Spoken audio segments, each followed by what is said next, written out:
Que nos das de acercarnos a tu palabra.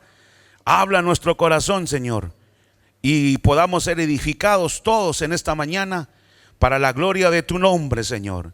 Podamos ser iluminados y puestos en el contexto donde tú quieres que estemos. Por Cristo nuestro Señor te lo rogamos. Amén. Amén.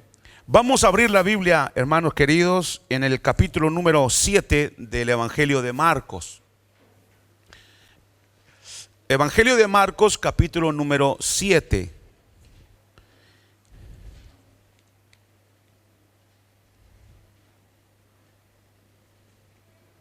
Dice así el versículo número 1. Se juntaron a Jesús los fariseos y algunos de los escribas que habían venido de Jerusalén, los cuales, viendo a algunos de los discípulos de Jesús comer pan con manos inmundas, esto es, no lavadas, los condenaban. Porque los fariseos y todos los judíos, aferrándose a la tradición de los ancianos, si muchas veces no se lavaban las manos, no comen. Y volviendo de la plaza, si no se lavan, no comen. Y otras muchas cosas hay que tomaron para guardar, como los lavamientos de los vasos de beber y de los jarros, de los utensilios de metal y de los lechos. Le preguntaron pues los fariseos y los escribas: ¿por qué tus discípulos no andan conforme a la tradición de los ancianos, sino que comen pan con manos inmundas? Respondiendo él les dijo: hipócritas, bien profetizó de vosotros Isaías, como está escrito: este pueblo de labios me honra, mas su corazón está lejos de mí. Pues en vano me honran, enseñando como doctrinas mandamientos de hombres.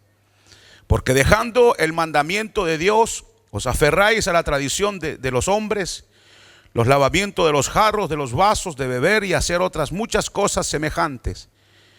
Les decía también: bien invalidáis el mandamiento de Dios para guardar vuestra tradición. Porque Moisés dijo: honra a tu padre y a tu madre, y el que maldiga al padre o a la madre muere irreversiblemente. Pero vosotros decís: basta que diga un hombre al padre de la madre, es corbán, que quiere decir mi ofrenda a Dios, todo aquello con que pudiera ayudarte. Y no le dejáis hacer más por su padre o por su madre, invalidando la palabra de Dios con vuestra tradición que habéis transmitido. Y muchas cosas hacéis semejantes a estas. Amén. Solo hasta ahí leemos, hermanos. A modo de introducción, quisiera rápidamente tomar unos minutos para dar un contexto, creo yo, muy importante, que podamos entender un poquito más el porqué de esta discusión de Jesús. El significado de la pureza y de la impureza para los judíos o para el judaísmo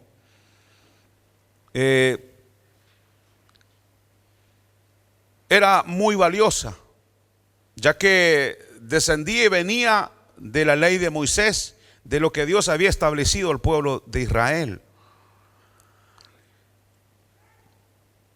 Pero hay un punto importante que debemos entender y captar, y es que este asunto de pureza y impureza tiene mucho que ver, y mucho que ver con el aspecto cultural, es decir, la manera en que se debe adorar a Dios. Y esto encerraba la parte sacerdotal, todo lo que correspondía al templo, a los utensilios, a los lavamientos de manos de los utensilios. Los mismos sacerdotes tenían que bañarse antes de ministrar en la presencia del Señor. Todos esos ritos que eran acerca de la pureza e impureza estaba bien ligado a lo que era en el judaísmo la parte cultural. Para poder participar precisamente en lo que es en el culto judío en el templo, los banquetes sacrificales, tenía que hallarse en un estado ritual puro, puro.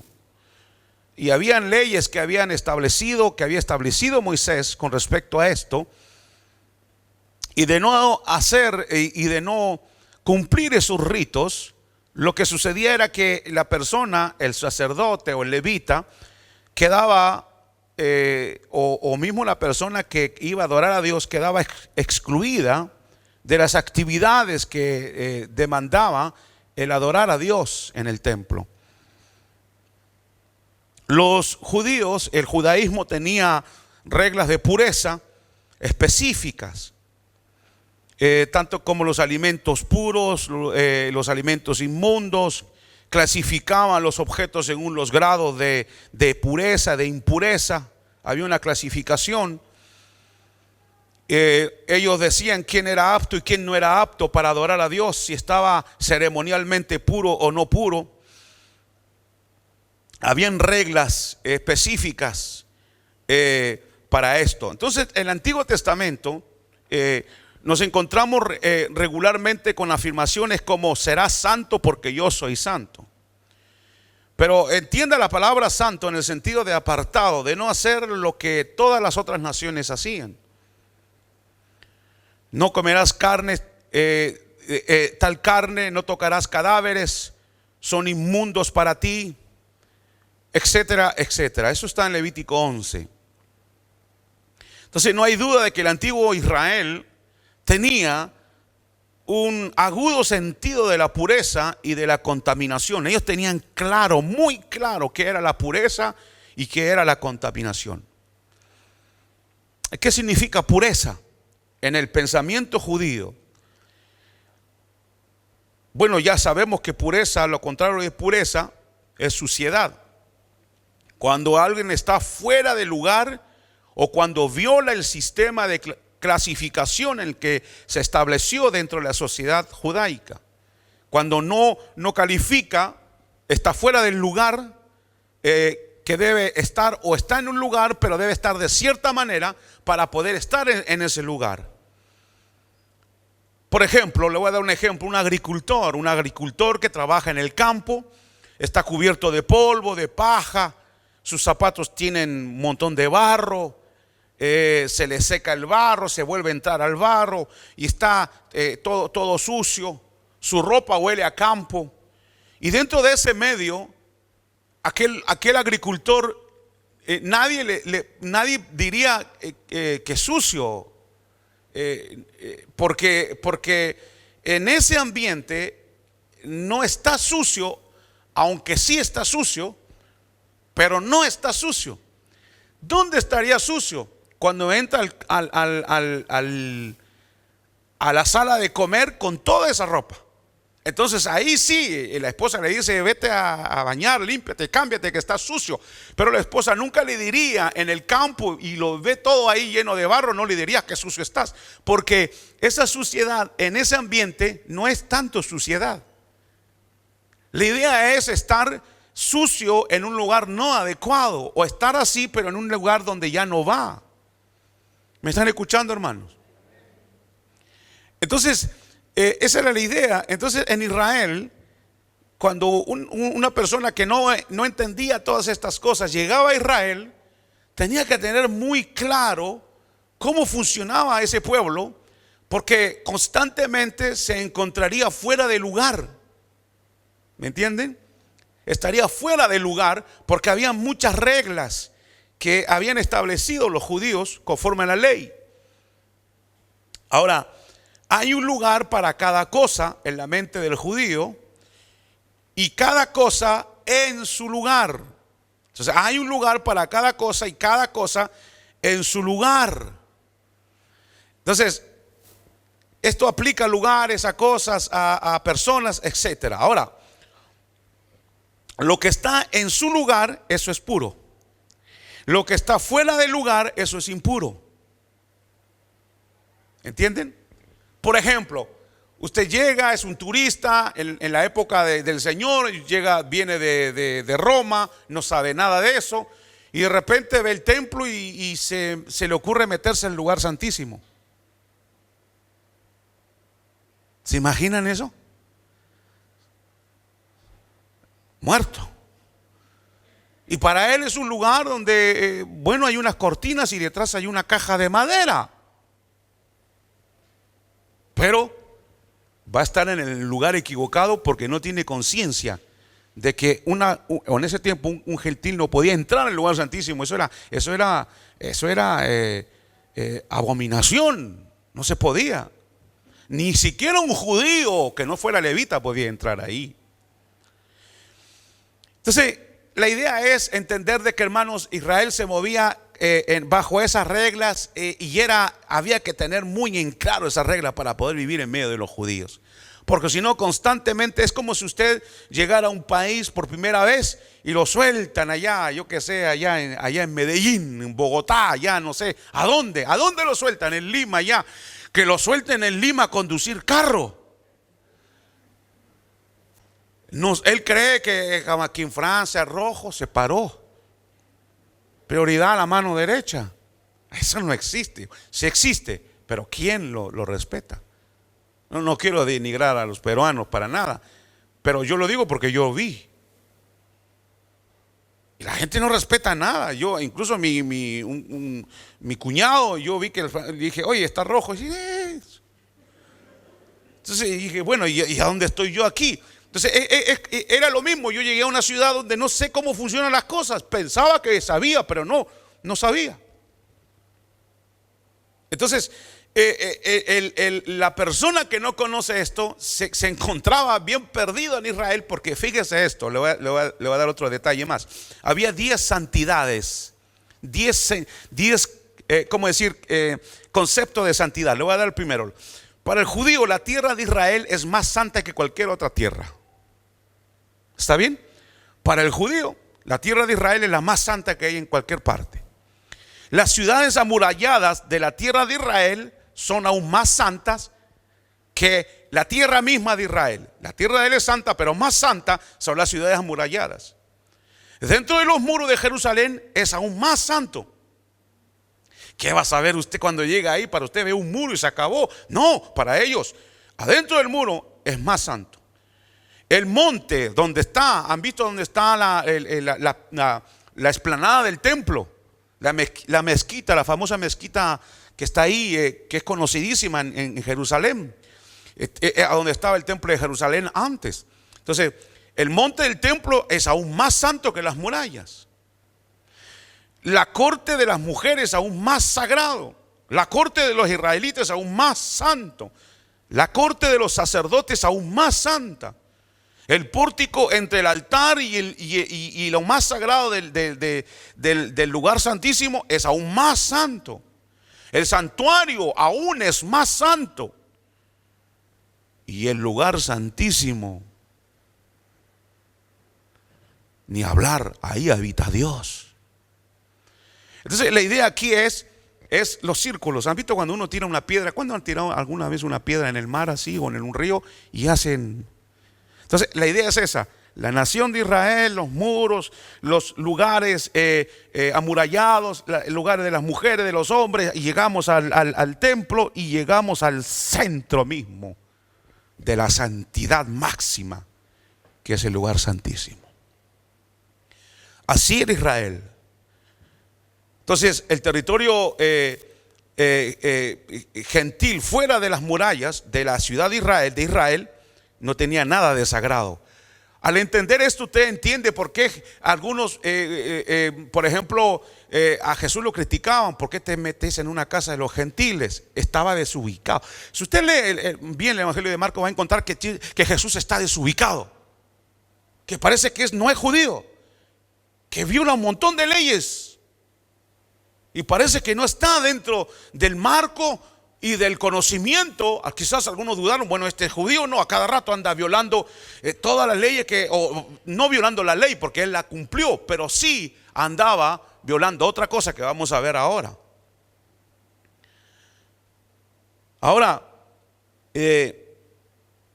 bien, existían diferentes partidos religiosos en ese tiempo: los saduceos, los fariseos, los esenios, herodianos, y cada cual adoptó esta manera de pensar de santidad, como le acabo de decir, lo adaptó a su manera, a lo que mejor le convenía. Y el judaísmo rabínico, en cuanto vamos a hablar de los fariseos en este caso, a los fariseos, después que la ley fue dada y sobre todo en el tiempo intertestamentario, cuando nació ese grupo, ellos llegaron ¿cómo decirlo? No a manipular la ley, la palabra de Dios, pero se fueron alejando por ciertas, ¿cómo decirlo?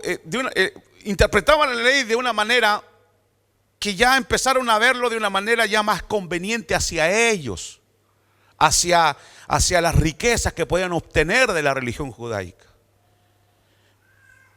Pero por ello fue que los judíos entraron, hermanos, las leyes de la pureza, de lavarse, de limpiarse, la llevaron a las casas. Eso estaba reservado en el templo, pero ellos lo llevaron a las casas con la idea de consumir los alimentos cotidianos igual como se consumía y los ritos que se hacían en el templo. Y por eso es que estos versículos que acabamos de leer, cómo empieza cómo empieza este asunto de la controversia. ¿Qué ven? ¿Qué ven los fariseos? Ven que los discípulos no se lavan las manos. No se lavan las manos. Entonces, ¿por qué? Si eso de lavarse las manos, rito de lavarse las manos, esos lavacros eran en el templo para los sacrificios, no era en las casas. Pero ellos querían llevar eso a las casas porque todo Israel debía vivir como se vivía en el templo. Dios no lo había dicho de esa manera. Entonces, repito, el Jesús de Marcos lo vemos muy desubicado, aparentemente. Siempre está fuera de lugar, siempre está tratando con gente que no debe tratar. ¿Se acuerdan que tocó a la mujer de flujo de sangre, que era prohibido por la ley hacerlo, pero él va y toca? Pero ¿cómo la va a tocar si la ley dice que no se puede? Hablando con personas que no conviene. Cuando se describe el ministerio de él, son las prostitutas, los publicanos, la gente de mala vida, gente que también no vamos a ver eso, pero también había una clasificación de los pecadores, los santos hasta los más viles. Los santos eran aquellos que eran líderes religiosos. ¿Se acuerdan ustedes en una parte del evangelio cuando el ciego dice, yo no sé quién me sanó, lo que yo sí sé, que antes era ciego y ahora veo? Entonces, en ese momento, ellos le dicen, ¿qué nos quieres enseñar tú si tú viviste y ustedes nacieron en el pecado? Ustedes son pecadores. Porque en Israel existía también esa categoría. Los que estaban abajo eran los leprosos, los que les faltaba un dedo, una mano, un ojo, una pierna, porque estaban disminuidos y entonces lucían delante de Dios impuros. Es decir, les faltaba algo del cuerpo. Dios le había dicho a Moisés que ningún sacerdote que ministrara en el templo le tenía que faltar nada del cuerpo. Nada. Entonces ellos interpretaron y pensaron que eso significaba que Dios veía a los que les faltaba algo, a los leprosos y todos los veía, los menospreciaba. Pero no era eso. La idea era que el Señor había establecido hombres de aspecto no perfecto, pero que estuvieran prácticamente así como un corderito perfecto, que no le falte nada, sino que esté íntegro, porque tiene que ver con la santidad de Dios. El ministro está ahí íntegramente ministrando en la presencia de Dios. Entonces no podía ser representado por cualquier persona. Pero eso no significa que los demás el Señor los despreciaba. Pero les repito, en Israel había esa lista de los más bajos pecadores. Luego los otros pecadores más arriba estaban los publicanos. Un poco más arriba estaban no recuerdo bien, pero la cosa es que los más santos eran los sacerdotes, los saduceos. Ellos sí eran hombres muy santos.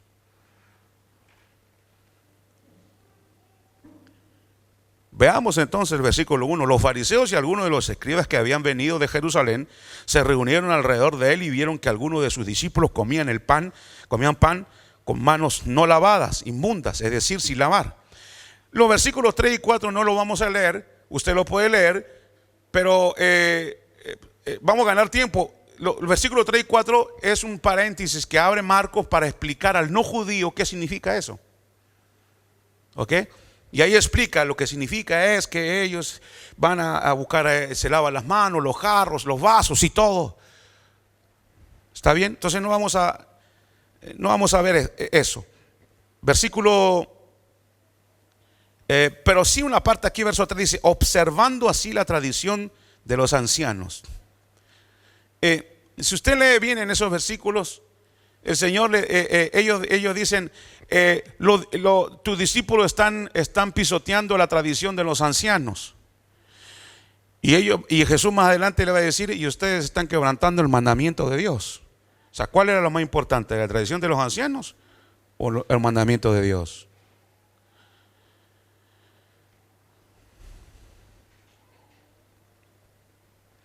Dios le puso en las manos a Israel y a los líderes de Israel la ley, y ellos estaban encargados de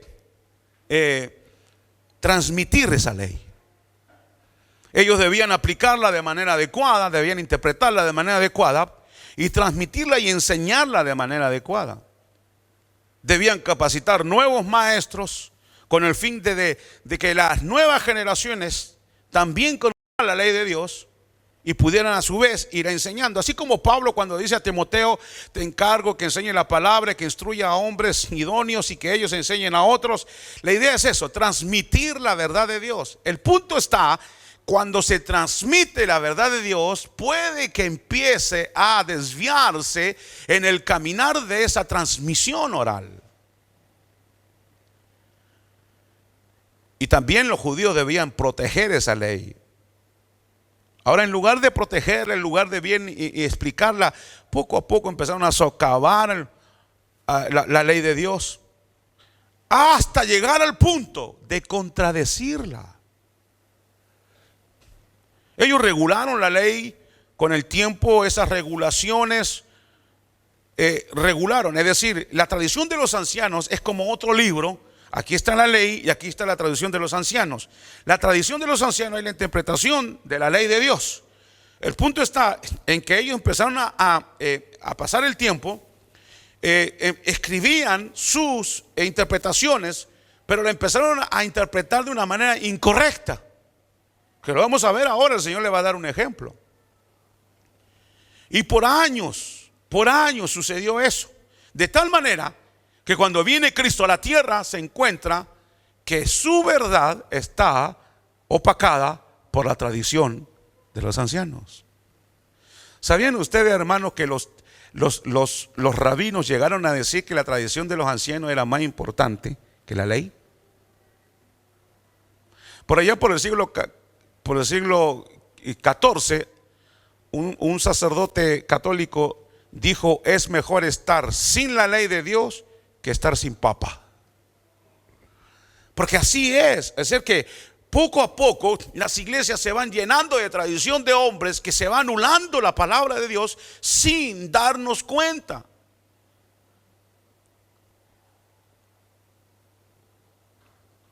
Entonces ellos tenían la capacidad, Dios les había dado la autoridad para enseñar.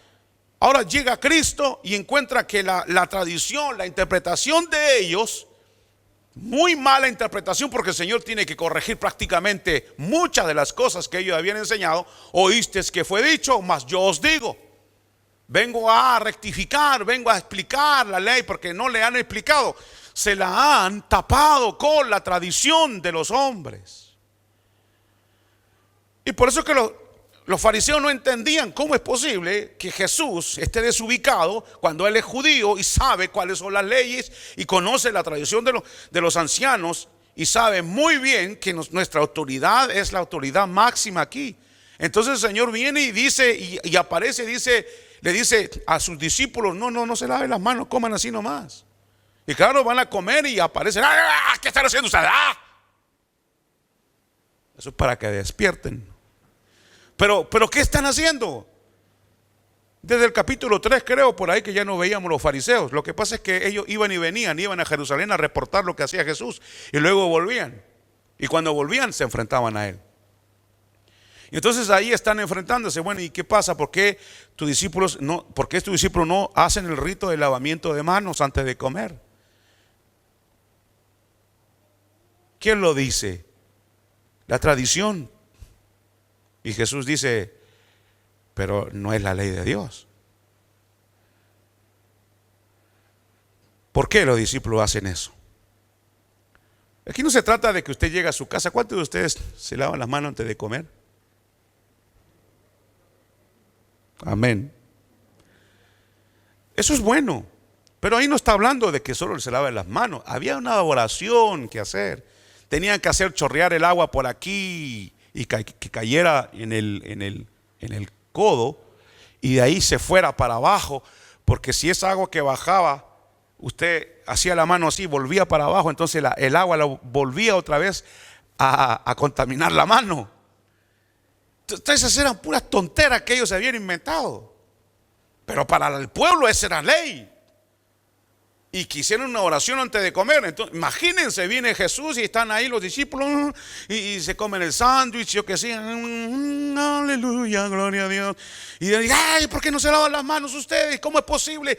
¿Saben ustedes que hay rabinos que decían que los que no se lavaban las manos tenían demonios en las manos y cuando comían los demonios se les metían a ellos? Esa era la verdad, esa era la enseñanza, hermano, de los fariseos.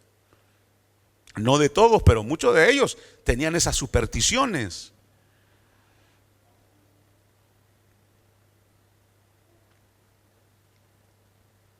Entonces eso de lavarse las manos era una costumbre popular, originada por mandato rabínico. Los rabinos, pero no se encuentra en la Torá. ¿Se acuerdan que Jesús vino a cumplir la ley? Si en la ley hubiera estado estipulado eso, Jesús se hubiera lavado las manos. Pero como no estaba estipulado,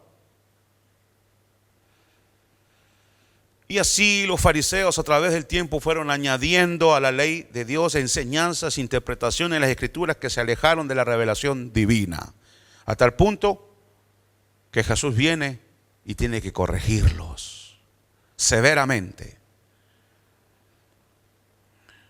El problema, ese es un problema, pero el otro problema es que las generaciones que vinieron llegando antes de Jesús, que vinieron avanzando hasta llegar a Jesús, no buscaron a saber más de este asunto, si la Biblia realmente o si la Torá, si se habían equivocado, no indagaron, es decir, que se dejaron llevar, como la religión tiene a su líder, puede ser el pastor, puede ser el cura, lo que él dice es ley y la gente se va. Y no se sabe si es verdad o no es verdad, pero si lo dijo mi curita debe ser verdad. Y así uno va y se lo enseña al hijo, a la hija, y así se lo va transmitiendo, hasta que se vuelve nuestro cristianismo una especie de tradición dada por los hombres, pero no por Dios. Pero quiero decirle algo y aquí vengo al punto, hermanos. Ya se van a ir ya, a la hora. Pero se van a ir. Eso es para animarles. Pero es inevitable, escuche bien, es inevitable que el espíritu humano busque alguna forma. Voy a decir forma entre comillas, porque la forma siempre hay que ir a la palabra de Dios. Pero siempre busca una forma para concebir su fe apropiada, a su nivel de conocimiento y de cultura. ¿Qué quiere decir eso? Siempre los líderes religiosos tienden a cuando no tienen el deseo de conocer la palabra de Dios, se mezcla en una iglesia la palabra de Dios y aspectos culturales que no vienen la Biblia no dice nada con respecto a ello, pero que a la larga van siendo parte de una iglesia, de una denominación, y cuando ya es parte de una denominación, De repente una generación despierta y dice, oiga, caramba, miren, hemos descubierto que nuestra denominación hace estas cosas hace 20, 30, 50 años y hemos descubierto que la Biblia no lo apoya. Entonces, ¿saben lo que pasa? Yo he escuchado, yo he oído líderes personalmente encontrar algunos errores. Escuchen bien esto, algunos errores bíblicos dentro de la iglesia. Y los líderes dijeron, miren, es verdad, es un error, dice, pero no lo cambiamos en honor al fundador de la iglesia. Entonces la tradición de los hombres se mete en la iglesia, se mezcla con la verdad de Dios. Y el problema es que se va anulando el poder de Dios y se va anulando la ley divina. La Biblia, le voy a hacer una pregunta. ¿La Biblia usa la palabra tradición, sí o no?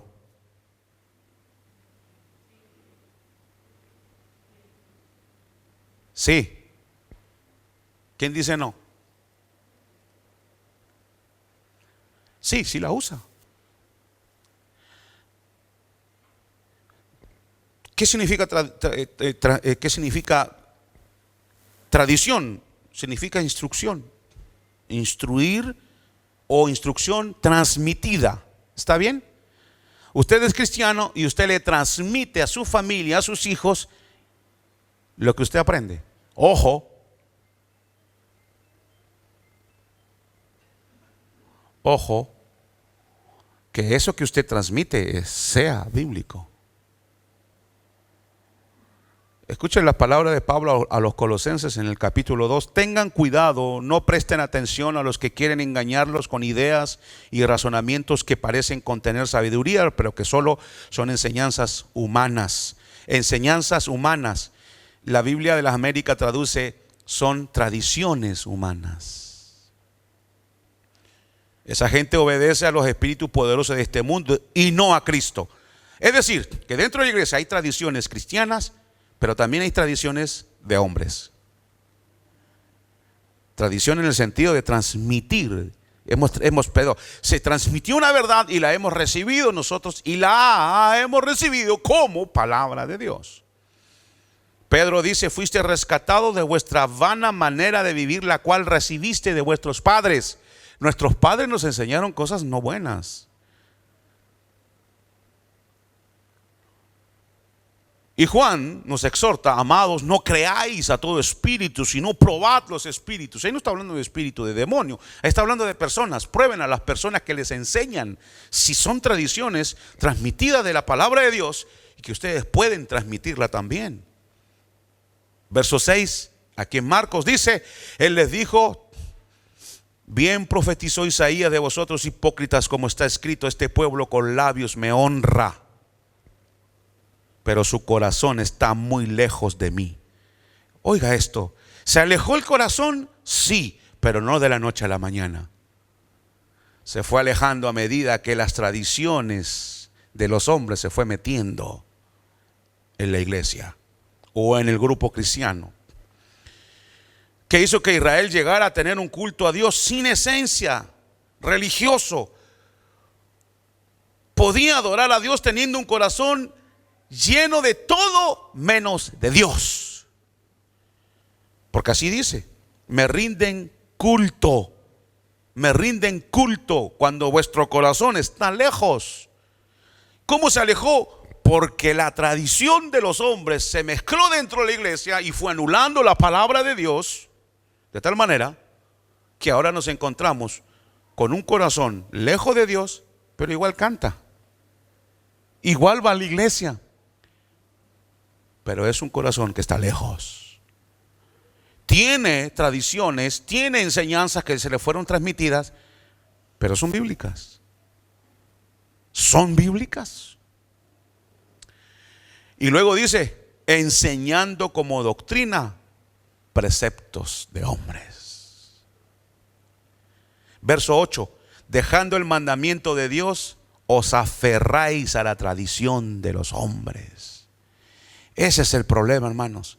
Cuando la iglesia deja, porque escuchen bien, vamos a ver ahora, hay buena tradición y mala tradición. Hay enseñanza que nos han transmitido que es buena, y hay enseñanza que se ha transmitido que es mala. Por ejemplo, adorar a la Virgen María, ¿eso es bueno? ¿Por qué no es bueno? Porque la Biblia no lo enseña. Pero luego viene el católico y dice que la tradición dice. Entonces, ¿qué hacen con la tradición? La ponen más arriba que la palabra de Dios. Igualito que los fariseos. Exactamente igual. Entonces, el problema aquí es, hermanos, de que nosotros tengamos discernimiento. Pero quiero entrar al punto clave que quería hablar con ustedes ahora. Dice verso 8: dejando el mandamiento de Dios y os aferráis a la tradición de los hombres. Veamos lo que puede provocar cuando nos aferramos a la tradición de los hombres. Vea conmigo. Vamos. Verso 9.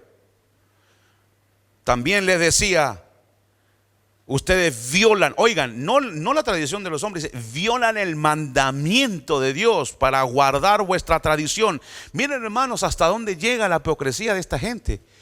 Si mi tradición, mi enseñanza que me han transmitido mi tío, mi abuela, mi primo, mi iglesia, mi denominación no es bíblica, no importa. Aunque anule el mandamiento de Dios, no importa. Eso es lo que le está diciendo el Señor. El mandamiento de Dios para guardar vuestra tradición. Ustedes pueden pisotear la ley de Dios con tal de guardar vuestra tradición. Verso 10. ¿Qué dijo Moisés? ¿Cuál fue el mandamiento? El quinto mandamiento es: honra a tu padre y a tu madre. Jesús les dice eso. Moisés les dijo: honren a sus padres. ¿Qué significa honrarlos? Buenos días, papá, siéntese, hasta luego. Parte del asunto. Pero tiene que ver con sustentarlos cuando ya no tienen trabajo, cuando ya son ancianos. No dejarlos solos, protegerlos, ayudarlos. Pero ¿qué hizo la tradición de los ancianos? Jesús lo dice. ¿Saben lo que hicieron? Los que eran tacaños dijeron: miren, a grosso modo, así, no voy a desarrollar, sería largo, pero en las palabras que usted me entiende, latina. Así es la idea. Hagamos una tradición para que todos mis bienes yo los pueda consagrar a Dios, y así, consagrándolo a Dios, no puedo tocar nada de eso porque está consagrado a Dios. Papá, mamá, lo lamento, tú no sabes cómo me duele el alma, pero ayer todo mi dinero lo consagré al Señor, y lo que está consagrado al Señor no lo puedo tocar. Entonces ahí usa la palabra técnica de corbán. Está consagrada a Dios, no puedo tocar mis bienes. Lo puede tocar para Él, pero no los puede tocar para ayudar a sus padres. Miren, hermano, el egoísmo de los religiosos. Entonces Jesús dice: con sus mandamientos de hombres anularon la palabra de Dios que dice: honra a tu padre y a tu madre. ¿Se dan cuenta, hermanos, cómo la tradición de los hombres, cuando entra a la iglesia, empieza poquito a poquito a anular la palabra de Dios? ¿Se dan cuenta? Y Jesús les dice: ustedes, veamos, aquí dice, versículo 11, pero versículo 12. Mejor el 12, sí, el 12. Ya le dejáis hacer nada en favor de su padre y de su madre. Verso 3, invalidando así la palabra de Dios para vuestra tradición, por vuestra tradición.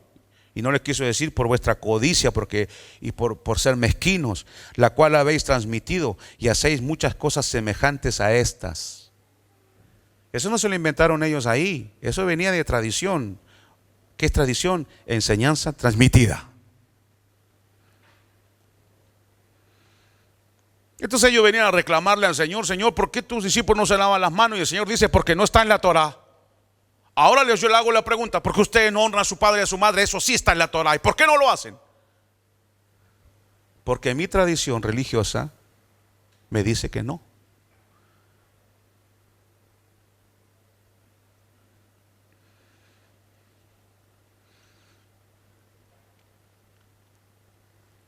Ahora, hay otra tradición buena. Dice así 1 Corintios 11: os alabo, dice Pablo a los corintios, os alabo, porque en todas las cosas os acordáis de mí. Oiga, conserváis la tradición tal como la he transmitido a vosotros. La conservan tal y como yo es decir, la enseñanza que yo les transmití a ustedes, ustedes la están transmitiendo igual como se las transmití yo. Os alabo por eso, dice Pablo. En 2 Tesalonicenses 2 dice: así pues, hermanos, manteneos firmes y conservad las tradiciones que habéis aprendido de nosotros de viva voz o por carta. Consérvenla pura, que ninguna tradición humana venga a anular esa palabra que os hemos enseñado. Ninguna. Tesalonicenses, 2 Tesalonicenses 3 dice: hermanos, os mandamos en nombre del Señor Jesucristo que os apartéis de todo hermano que viva desordenadamente y no según la tradición que de nosotros recibisteis. Sáquese de la cabeza tradición estilo católico y póngaselo aquí estilo transmitir las verdades de manera pura a los demás. ¿Está bien?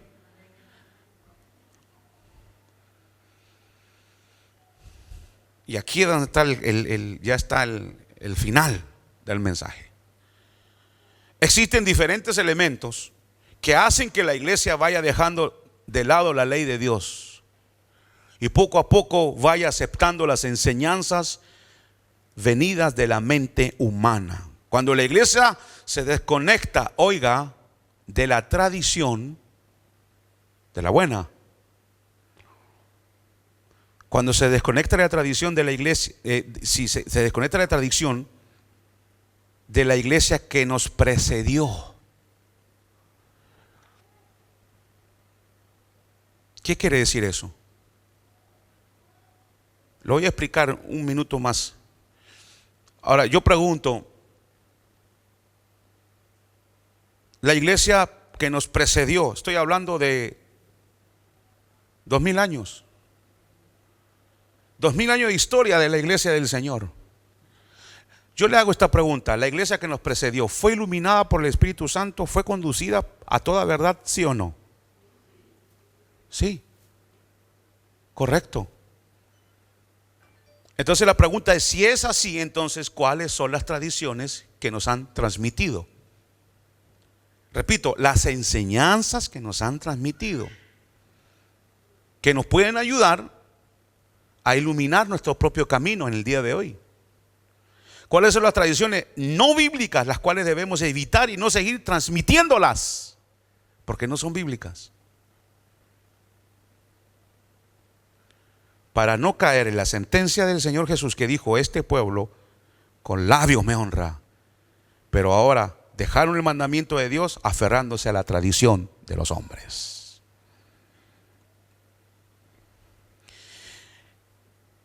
Al actuar de manera independiente del cuerpo de Cristo, ya sea del pasado como del presente, se corre el riesgo de volvernos sectas, llegando a creer que solo nuestra iglesia local es iluminada por el Espíritu Santo. El grave error hoy en día es ver tantas iglesias independientes, aisladas de todo el cuerpo doctrinal de la historia de la iglesia y de las iglesias que están cerca de ellas. Ustedes saben que hoy día la moda es: el líder de la iglesia es el pastor y la pastora. Ellos son los que mandan la iglesia. Y entonces no hay comunión con ninguna otra iglesia. Ellos tienen el imperio entre ellos. Y se inventan doctrina. Escuche esto, hermano. Ve que ahora está interesante. El problema es que hay que acabar porque el tiempo se nos fue. Pero le voy a dar un ejemplo. Por ejemplo, hay iglesias, como no tienen ese cuerpo de doctrina que fue dada por el Espíritu de Dios, que iluminó la iglesia durante todos estos 2000 años, porque Dios ha trabajado en su iglesia, hermanos. Y nosotros tenemos que estar, es como los vagones, nos agarramos de los vagones hermano, la locomotiva es Cristo. Nos agarramos de los demás vagones que están en la línea que van para el cielo. Nosotros no debemos ser un vagón que va solo, aislado y que no tiene conciencia de que somos el cuerpo de Cristo. Pero no solo el cuerpo de Cristo que existe ahora, sino el cuerpo de Cristo que ya existió. Hay iglesias que enseñan que un cristiano nacido de nuevo, con el sello del Espíritu Santo en él, puede ser endemoniado, poseído por demonios.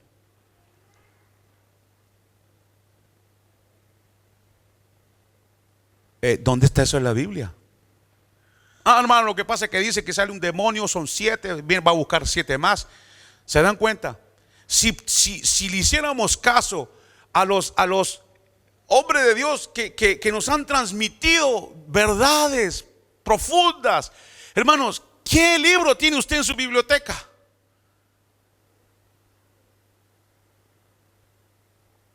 Toda la herencia que hemos recibido, hermanos, de la iglesia del pasado, tan rica. Y la gente está desconectada de esa iglesia gloriosa que Dios levantó en el pasado. Nos han dejado los credos. Ese credo que nosotros estamos estudiando, dígame, ¿qué iglesia latina la tiene? ¿Qué iglesia latina? Hermanos, no secta, porque hay sectas que son chiquitas, que son latinos, pero son sectas. Pero ¿qué iglesia? O sea, todo ese cuerpo tan extraordinario que nos han dejado y nos han legado los hombres del pasado, eruditos, gente que... ¿Cuántos de ustedes creen en la Trinidad? ¿Creen que Dios es trino? ¿Hay 3 dioses? Hay un solo Dios. ¿Saben ustedes que ese dogma fue hecho, o fue no hecho, sino fue elaborado en el año 325? El credo de Atanasio, usted lo puede leer, lo encuentra en internet, donde dice cómo define la Trinidad. Eso viene, eso, usted me dice, no, pero eso está en la Biblia, sí, pero usted solo, en su lugar, solo, en su casa, ¿pudiera usted solo llegar a hacer una confesión de fe que explique lo que es la Trinidad? Yo no. Pero Dios le dio sabiduría a otros.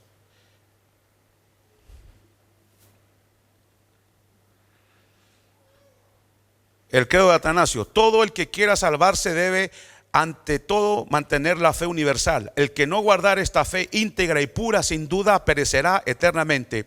Y la fe universal es esta: que adoramos a un Dios en Trinidad y Trinidad en unidad, sin confundir las personas ni dividir la sustancia, porque es una de las personas, porque es una la persona del Padre, otra la persona del Hijo, otra la persona del Espíritu Santo.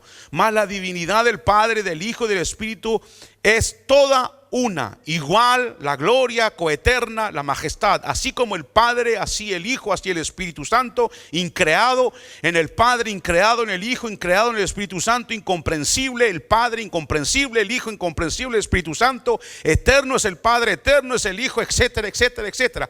¿Cuándo hubiéramos llegado a algo así nosotros solitos, hermanos? Pero entonces Dios dio a la iglesia. Yo me siento hermano de Atanasio. Es un hermano de nuestra iglesia. Pero han sido olvidados estas enseñanzas. ¿Y saben cuál es el peor de los problemas, hermanos? En que hoy día los líderes, las iglesias, lamentablemente es así, hacen sus doctrinas desconectadas de todo lo demás. Ustedes saben lo que es sola escritura. Sola escritura es cuando volvimos a la reforma. Se enfrentó a la iglesia católica y le dijo que nosotros tenemos, nuestra fe y conducta está basada solo en la escritura y en nada más. ¿Ok? El problema es que la palabra es sola escritura. Esa es la palabra, sola escritura. ¿Se acuerdan que son 5?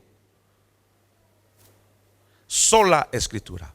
El problema es que ahora hemos llegado no a la sola escritura, sino al solo escritura. solo escritura. ¿Qué significa eso?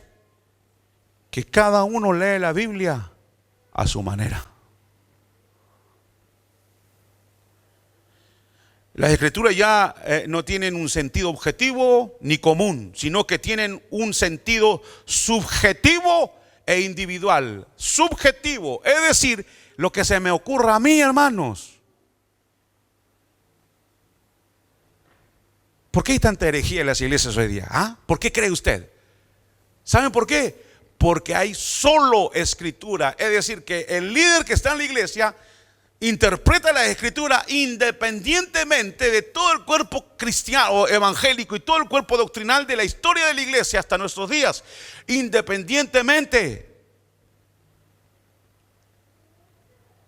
Yo le voy a hacer una pregunta. ¿Cómo nacieron los testigos de Jehová? Son una secta. Un pastor bautista llamado Russell, en el año 1800, por ahí, en Estados Unidos, se puso a estudiar la Biblia solo. Se desconectó de todo el cuerpo de lo que ya la iglesia tiene, hermano. Nosotros tenemos un legado extraordinario y no lo podemos ignorar. ¿Me están escuchando, hermanos? No lo podemos ignorar. Entonces empezó a estudiar la Biblia solo y llegó a la conclusión que Jesús no es Dios. Llegó a la conclusión que el ángel Gabriel o el ángel Miguel es Jesús y que Jesús fue creado. Eso, él llegó a esa conclusión. ¿Pero por qué llegó a esa conclusión? Porque se desconectó de ¿qué? Solo escritura. El líder anda solo interpretando la Biblia de cualquier manera. Dígame si hoy día eso no está. Eso está a la moda hoy día, hermanos. No hay día que yo no escuche un predicador decir locuras. Ayer los hermanos en la reunión de hombres que estuvimos felices, porque era reunión de hombres. Pero hermanos, fíjense que ellos me decían que había una señora, una pastora, no sé, que andaba vendiendo piedras ungidas, hermano. O sea, ¿de dónde sacaron eso? No, lo que pasa es que, y claro, sacamos un versículo por ahí donde dice que Pablo, los paños de Pablo sanaban, y con eso arreglamos todo.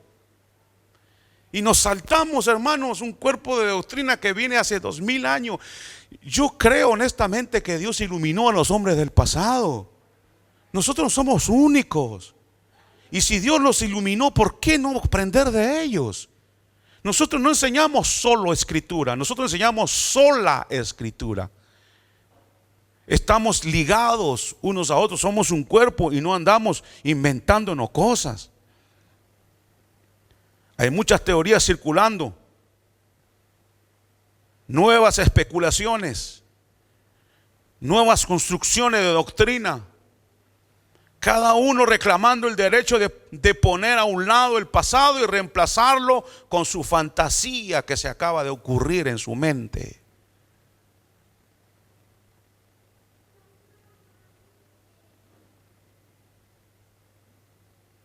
Y como las iglesias hoy día son solo escrituras, se sienten independientes del cuerpo de Cristo, pasa lo que pasa y lo que está pasando hoy día en las iglesias. Que a uno viene y se le ocurre, pone ahí a bailar hermanas adelante. Yo no sé de dónde han sacado eso, hermano. No, si ahí dice, mire, alabar a Dios con danza. Un día vamos a hacer un estudio y usted va a ver, se le van a ir las ganas de bailar. Pero claro, yo saco ahí, pero a ver dónde, a ver hermanos, consultemos en el pasado qué la iglesia pensaba de esto. No, yo soy solo escritura, yo interpreto a mi manera. ¿Saben por qué? Porque vivimos en un mundo en donde la verdad ya no es absoluta, sino que cada uno tiene su propia verdad. ¿Cómo se llama eso? Relativa, exactamente. Es relativa. Eso ha influenciado a la iglesia de tal manera que cada pastor interpreta la Biblia a su manera. Y eso se llama solo escritura. Y eso no es bíblico.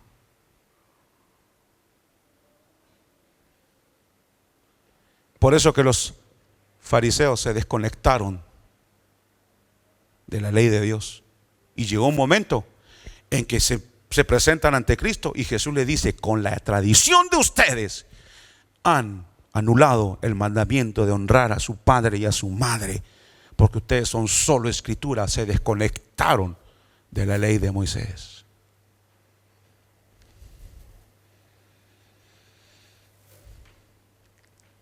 Yo le decía a los hermanos ayer, necesitamos hermanos pensadores en la iglesia. O sea, no es que estén ahí sentados pensando como el otro que está así, ¿no? ¿Cómo está sentado?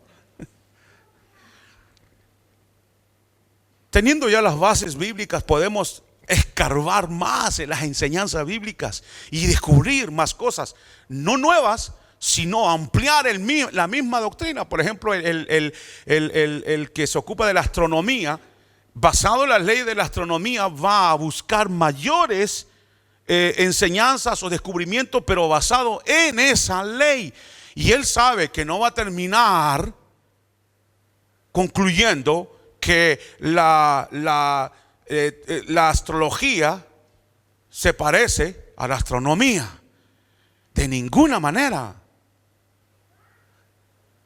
Puede que llegue a esa conclusión errada porque olvidó la base de la ley de lo que es la astronomía.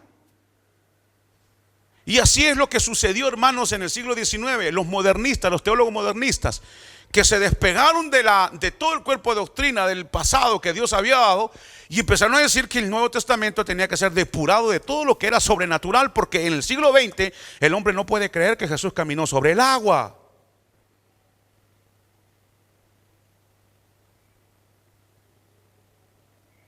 Entonces, en lugar de crecer y de adornar la iglesia con mayor conocimiento basado en que Cristo realmente murió y resucitó, y que los milagros, la Biblia, son literales, llegaron a la conclusión errada de que todo eso era puro misticismo y no tenía nada de literalidad.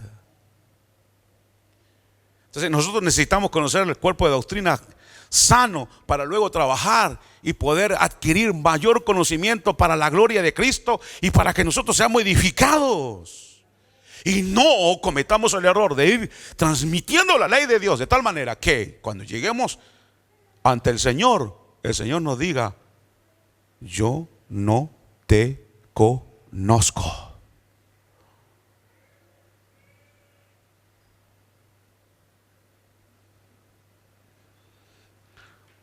En conclusión, cristianismo no es algo totalmente vago, sino que tiene un contenido que se puede averiguar y declarar. Y le corresponde a la iglesia el hallarlo, presentarlo, defenderlo con la mayor perfección posible. El científico, como les dije, por ejemplo, no trabaja bajo la hipótesis de que probablemente la ley de la gravitación va a resultar una especulación infundada. Él no dice: bueno, voy a estudiar la ley de la gravitación, con temor de que vamos a llegar a la nada. No, él está basado en una ley real y él lo que va a hacer es ampliar su trabajo, su conocimiento. El científico seguirá escarbando sobre esa base y esa verdad. El problema es que la iglesia moderna dice que tiene nuevas revelaciones, pero porque se desconectó de la iglesia de nuestros padres. Y al desconectarse,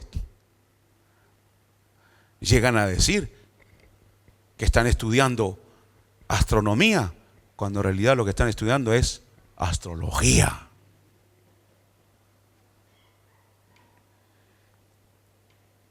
La promesa es clara: el Espíritu os guiará a toda verdad. Examinarlo todo y retener lo bueno. Que el Señor nos ayude como iglesia a amar esta verdad, ¿sí o no? Y a profundizarnos. No nos desconectemos de la iglesia histórica, de la iglesia que el Señor levantó de nuestros padres del ayer, que nos transmitieron verdades. Cómprese buenos libros que le enseñen teología bíblica. Cómprese el libro de los puritanos. Cómprese libros que les van a ayudar a crecer.